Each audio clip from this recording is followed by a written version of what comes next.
Number 10. Bartolo Colon. In 2002, the Montreal Expos were having a good year. Midway through the season, they were trying to catch the Atlanta Braves for the lead in the National League East Division. They were looking to improve their starting pitching, and on June 27th, they made a trade to get Cleveland Indians pitcher Bartolo Colon. Colon was one of the better pitchers in baseball at the time, coming off of 4 straight years winning 10 or more games. Colon was in the second to last year in his contract, and the Indians were having a mediocre year, so they decided to make the trade. The Montreal Expos sent first baseman Lee Stevens and 3 prospects to the Indians in exchange for Colon and pitcher Tim Drew. Those prospects were infielder Brandon Phillips, outfielder Grady Sizemore, and pitcher Cliff Lee. Tim Drew would go on to pitch just 13 games for the Montreal Expos with an ERA of 6.20. Colon ended up having a great rest of the 2002 season for the Expos, winning 10 games and ending the season with a 20-8 record and a 2.93 ERA, and finished 6th in Cy Young voting. Unfortunately for the Expos, they finished 2nd in the division and missed the playoffs. Before the start of the 2003 season, the Expos traded Colon to the Chicago White Sox for Rocky Biddle, Orlando Hernandez, Jeff Leefer, and cash. Hernandez never pitched a game for the Expos. Leefer played just 35 games for them, and Biddle did make 120 appearances for the Expos, but had an ERA of 5.83 and a record of 9 wins and 16 losses. The prospects the Indians got did much better. Cliff Lee ended up winning the Cy Young Award for the Indians in 2008 and had an 83-48 record with a 4.05 ERA for Cleveland from 2002 to 2009. Brandon Phillips didn't have much success with Cleveland, but later went to Cincinnati and became a 3-time All-Star and 4-time Gold Glover. Grady Sizemore became a great outfielder for Cleveland and had a very solid MLB career, making the All-Star team 3 times from 2006 to 2008. Number 9. Chris Archer. In July of 2018, the Pittsburgh Pirates were just 6 games out of first place and decided to become a buyer at the trade deadline. Tampa Bay Rays pitcher Chris Archer had been in the middle of trade rumors for a long time and was Tampa Bay's ace for several years. Before the trade deadline, he was sent to the Pirates for Tyler Glasnow, Austin Meadows, and minor leaguer Shane Baz. It's only been a few years since that trade, but in that time, Chris Archer went 3-3 with a 4.30 ERA in 10 starts for the Pirates in 2018, and the Pirates missed the playoffs. Archer battled injuries since then and went 3-9 with a 5.19 ERA in 2019. Tyler Glasnow, the 6'8", 225-pound right-hander, had a breakout year in 2019, going 6-1 with a 1.78 ERA, and is just 26 years old. Austin Meadows made the All-Star team in 2019 with 33 home runs, 89 RBIs, and a batting average of .291. He's also just in the beginning of his career. Number 8. A.J. Pierzinski. A.J. Pierzinski came up with the Minnesota Twins as a catcher in the late 1990s. By 2001, he was the Twins' everyday catcher and had a breakout year, hitting .289 in 114 games.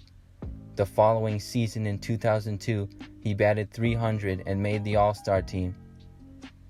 In 2003, he got better again and hit .312.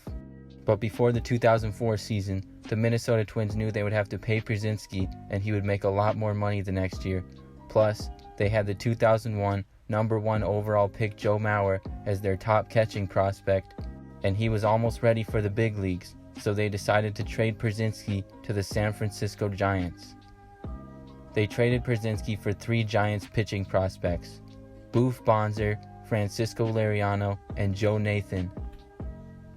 In Pierzinski's only season with the Giants in 2004, he had a solid year, batting .272 with 11 home runs and 77 RBIs. But at the end of the season, he was released by the Giants and signed with the Chicago White Sox. For the Twins, Boof Bonser pitched a few seasons for the Twins from 2006 to 2008 with a 5.13 ERA.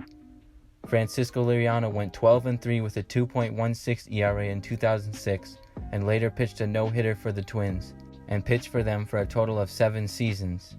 But the biggest piece to the trade was Joe Nathan.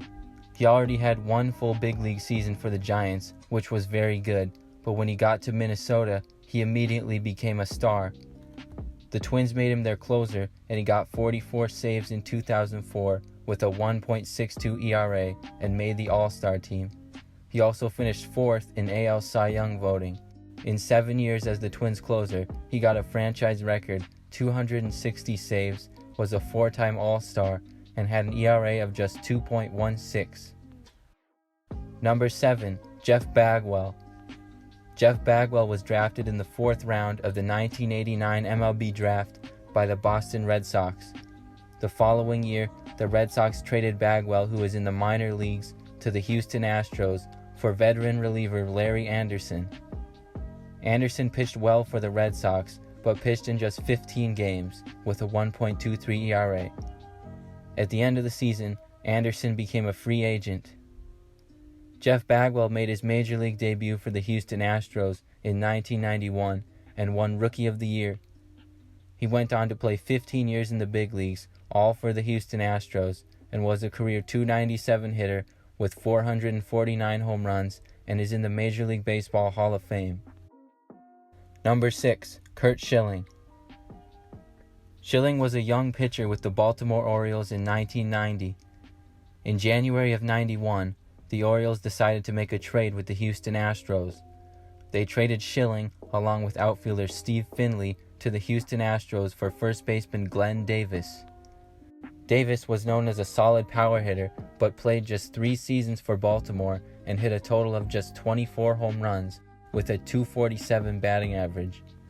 Meanwhile, Curt Schilling spent 1 season in Houston and pitched solid as a reliever, but was then traded to the Phillies, where he became a starter and started a very successful major league career that included 3 World Series championships, a World Series MVP, 6 All-Star games, and over 200 career wins. Steve Finley had 4 good years at Houston, and then went on to be a 2-time All-Star with the Padres and the Diamondbacks, and even won a World Series along with Schilling in 2001. We can only wonder what the Orioles would have looked like if they had kept both of those players.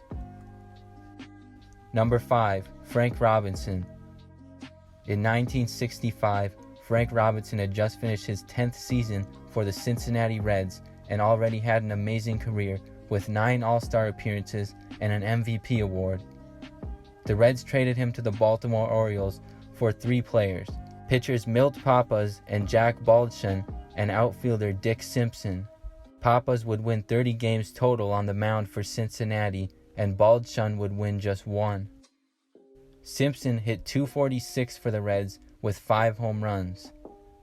Meanwhile, Robinson won the MVP award his first year with the Orioles and also won the Triple Crown that year and helped the Orioles to win the World Series.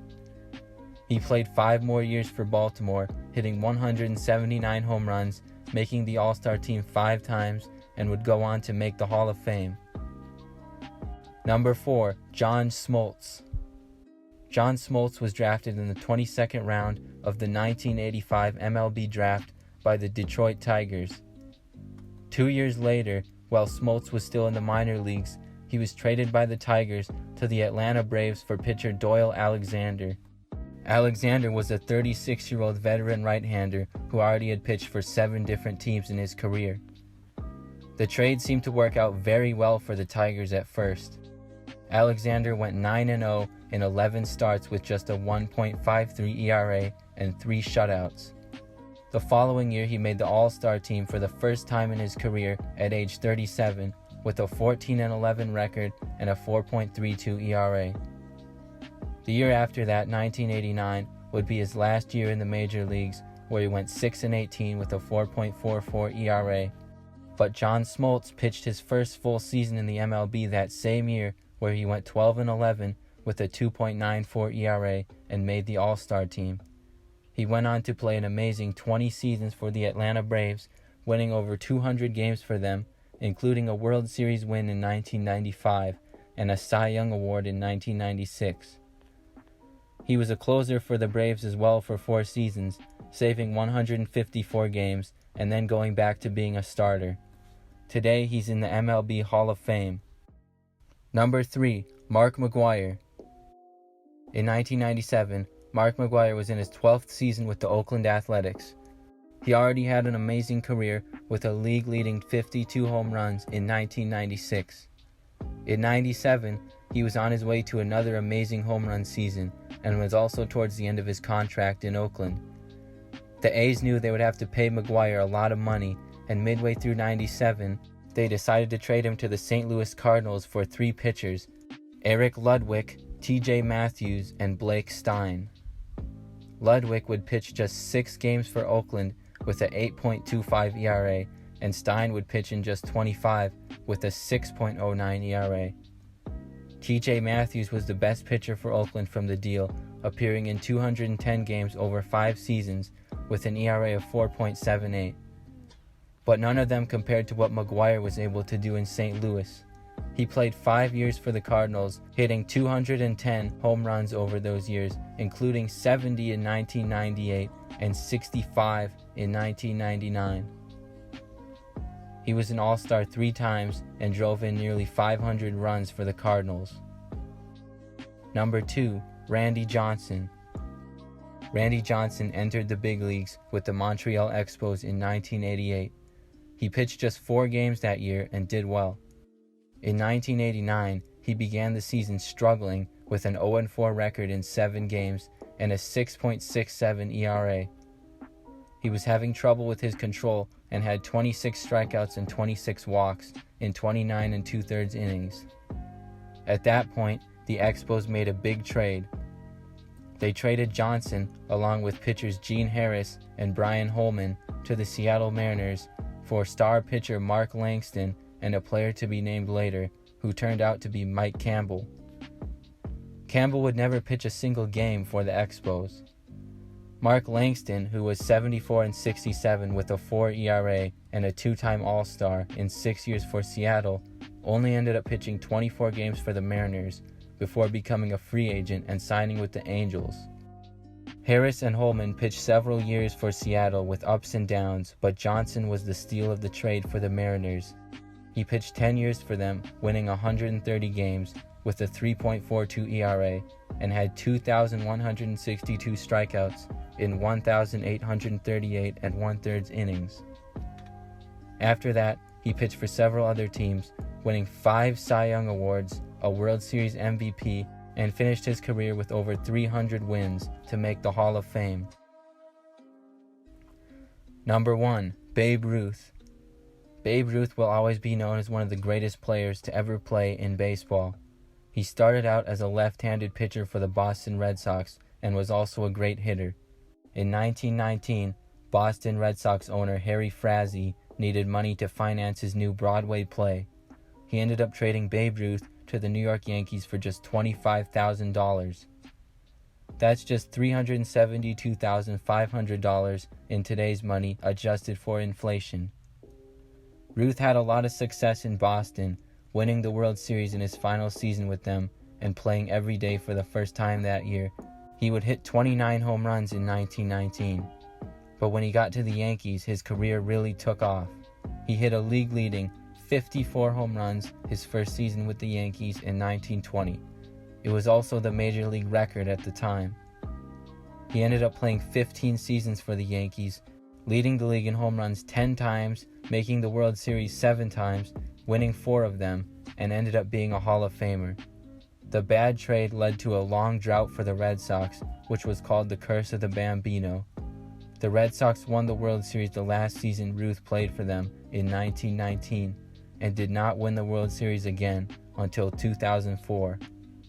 Meanwhile, the Yankees have had many years of success, winning the World Series 27 times.